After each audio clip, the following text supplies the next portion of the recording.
नमस्कार दोस्तों, स्वागत है आपका मेरे चैनल कॉमिक्स लाइफ में। शुरू करते हैं मनोज कॉमिक्स की एक और मज़ेदार कॉमिक्स, कारनामे नटवर लाल के। कारनामे नटवर लाल के, चित्रांकन बेदी, कहानी कुसुम वात्सया। नटवर लाल बड़ा ही चालाक ठग था और हमेशा ठगी के नए नए तरीके अपनाकर लोगों को ठगता था। नटवर लाल भेष बदलने में भी बड़ा माहिर था, इसलिए वह आसानी से पकड़ में नहीं आता था। एक दिन वह सड़क पर जा रहा था। सामने से आते तांगे को देखकर उसने आवाज़ लगाई, तांगे वाले, ओ तांगे वाले। तांगे वाले ने अपना तांगा रोका और बोला, कहाँ जाओगे लाला जी? शिवपुर जाना है। कितने पैसे लोगे? बस 5 रुपये दे देना। लेकिन 5 रुपये तो ज़्यादा हैं। बैठना है तो बैठो, नहीं तो मैं तांगा आगे बढ़ाता हूँ। मजबूरी में नटवर लाल तांगे की पिछली सीट पर बैठ गया और तांगे वाले ने तांगा आगे बढ़ा दिया। कम्बत ने 1 रुपये के काम के 5 रुपये मांग लिए। कोई बात नहीं, इसे ऐसा सबक सिखाऊंगा कि जीवन भर याद रखे। हीरे की अंगूठी लगती है, अगर मेरे हाथ लग जाए तो मज़ा आ जाए। और फिर उस तांगे वाले को सबक सिखाने के लिए अपनी योजना अनुसार नटवर लाल बार बार अपने हाथ में पहनी सोने की अंगूठी से खेलने लगा। कभी उसे उतारता और कभी पहन लेता। थोड़ी देर बाद उसने तांगे वाले की नज़र बचाकर अंगूठी जेब में डाल ली और चिल्लाया, तांगे वाले, तांगा रोको, मेरी अंगूठी गिर पड़ी, जल्दी से रोको। तांगे वाला अपनी सवारी को अंगूठी से खेलते देख चुका था, इसलिए उसे जरा भी शक न हुआ। उसने तुरंत तांगा रोक दिया। क्या अंगूठी तांगे में गिरी है? हाँ। नटवर लाल तांगे से उतरकर जैसे ही सीट के नीचे देखने लगा, तांगे वाले ने घोड़े को चाबुक मारा और तेजी से तांगा आगे बढ़ा दिया और सोचने लगा, आहा, अब यह सोने की अंगूठी मेरे हाथ लगेगी। उधर नटवर लाल तांगे को जाते देख बड़ा खुश हुआ और जेब में से अंगूठी निकालकर बोला, अंगूठी के लालच में किराया भी छोड़ गया। वाह, मुफ्त में तांगे की सवारी करके मजा आ गया। फिर वह जैसे ही गांव की तरफ जाने वाली सड़क पर मुड़ा, उसे सामने से एक बारात आती दिखाई दी। बड़ी जोर की भूख लगी है, क्यों ना आज दावत उड़ाई जाए। नटवर लाल उस बारात में शामिल हो गया और बड़ी शान से दूल्हे की घोड़ी के साथ साथ चलने लगा। उसने बारातियों के साथ बैठकर खूब पकवान और मिठाइयाँ खाई। वाह, मज़ा आ गया। बड़े दिनों बाद स्वादिष्ट भोजन उड़ाने का मौका हाथ लगा। उधर तांगे वाला जब काफ़ी दूर निकल गया तो उसने अपना तांगा रोका और तांगे का कोना कोना छान मारा। अंगूठी तो यहाँ कहीं भी नहीं है। जब उसे तांगे की सीटों के नीचे से अंगूठी नहीं मिली तो वह अपने आप को कोसने लगा। अंगूठी के लालच में 5 रुपये भी छोड़ आया। लानत है मुझ पर, तभी तो कहते हैं कि लालच बुरी बला है। इधर नटवर लाल खाना खाने के बाद भेष बदलकर भंडार घर जा पहुंचा और वहां बैठे व्यक्ति से बोला, चाचा जी कह रहे हैं कि आप भी खाना खा लीजिए, इतनी देर में यहाँ की देखभाल करता हूँ। शादी की भीड़ भाड़ में सबको पहचानना मुश्किल होता है, इसलिए भंडार घर को संभालने वाला व्यक्ति भंडार घर की चाबियां नटवर लाल को सौंपते हुए बोला, यह लीजिए भंडार घर की चाबियां, मैं खाना खाकर अभी आता हूँ। नटवर लाल ने एक टोकरे में खूब सारी मिठाइयाँ भर ली। आज भर पेट मिठाई खाऊंगा और बच्चों को भी खिलाऊंगा। थोड़ी देर बाद उसने टोकरे को ले जाकर मकान के पिछवाड़े की झाड़ियों में छिपा दिया। अभी यहाँ झाड़ियों में छिपा देता हूँ, घर जाते समय यहीं से लेकर खिसक जाऊंगा। जब भंडार घर संभालने वाला व्यक्ति लौट कर आया तो नटवर लाल ने उससे कहा, चाचा जी ने एक खाली टोकरा और शहद की बोतल मंगवाई थी, लाइए मैं ले जाता हूँ, अभी देता हूँ। नटवर लाल खाली टोकरा और शहद से भरी बोतल लेकर सीधा उस घर के पिछवाड़े पहुँचा। अब इस टोकरे में गीली मिट्टी भरकर पत्तलों से अच्छी तरह ढक देता हूँ। थोड़ी देर बाद अब दोनों टोकरे एक जैसे लग रहे हैं, कहीं मैं ही धोखा ना खा जाऊं कि किसमें मिट्टी है और किसमें मिठाई।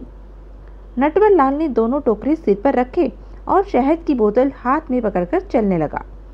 टोकरे तो बड़े भारी हैं, सड़क तक पहुंचते पहुंचते तो दम निकल जाएगा।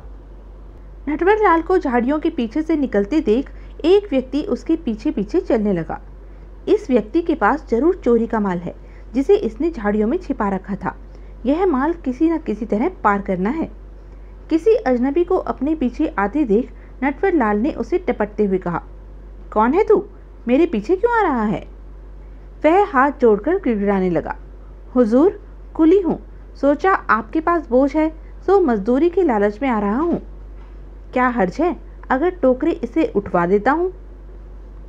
नटवर लाल ने दोनों टोकरे उस व्यक्ति के सिर पर रखवा दिए और बोला, संभाल कर ले चल, कहीं गिरा मत देना।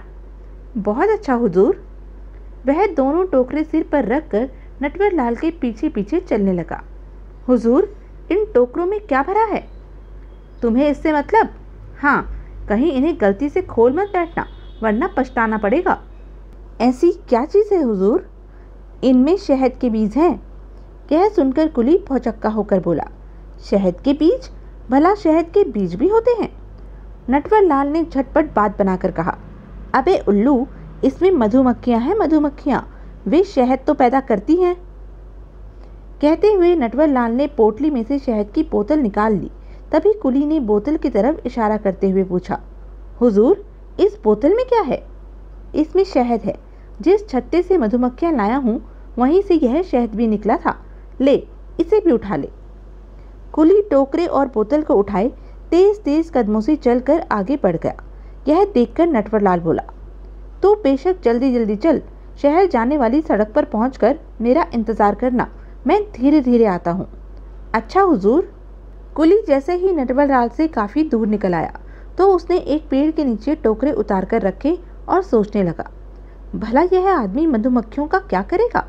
मुझे तो लगता है कि इसने झूठ बोला है ताकि मैं मधुमक्खियों के डर से टोकरे खोलकर माल हजम न कर जाऊं।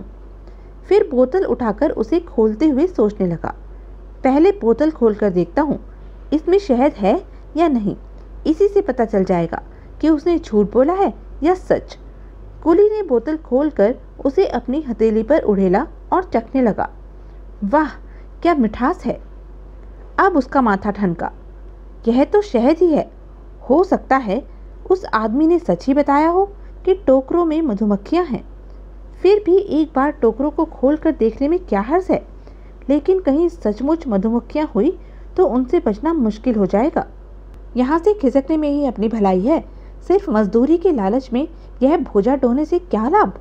मैं तो माल को खिसकाने के लालच में आया था। कुली सामान को वहीं छोड़कर भाग खड़ा हुआ। थोड़ी देर बाद जब नटवर लाल उस पेड़ के पास पहुंचा तो वहां शहद की बोतल और मिठाई का टोकरा ज्यों का त्यों पड़ा था, पर कुली का कहीं पता न था। लगता है मेरी तरकीब काम कर गई। मधुमक्खियों के डर से टोकरा खोलने की हिम्मत नहीं हुई उसकी। चलो, यहाँ तक तो बोझा पहुंच ही गया, सड़क पर पहुंचते ही तांगा मिल जाएगा। फिर वह दोनों टोकरे लेकर सड़क के किनारे जा खड़ा हुआ। तभी दूर से एक तांगा आता दिखाई दिया, लेकिन जैसे ही तांगा पास आया तो नटवर लाल तांगे वाले को देखकर चौंक पड़ा। बाप रे, यह तो सुबह वाला तांगे वाला ही है, कहीं मुझे पहचान न ले। नटवर लाल ने भेष बदल रखा था, इसलिए तांगे वाला उसे पहचान नहीं पाया।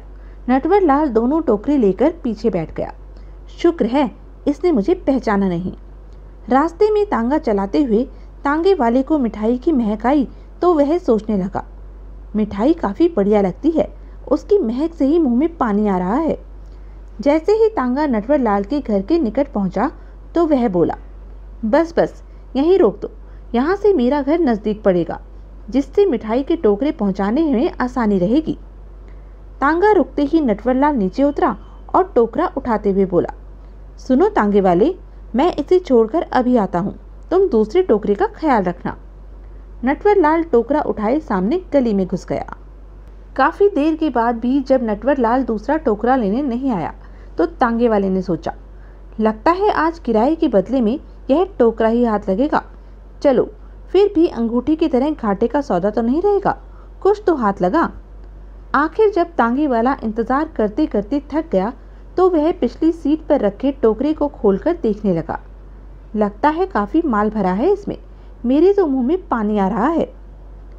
जैसे ही उसने टोकरे के ऊपर की पत्तलें हटाई तो टोकरे में मिट्टी भरी देखकर उसने अपना सिर पीट लिया।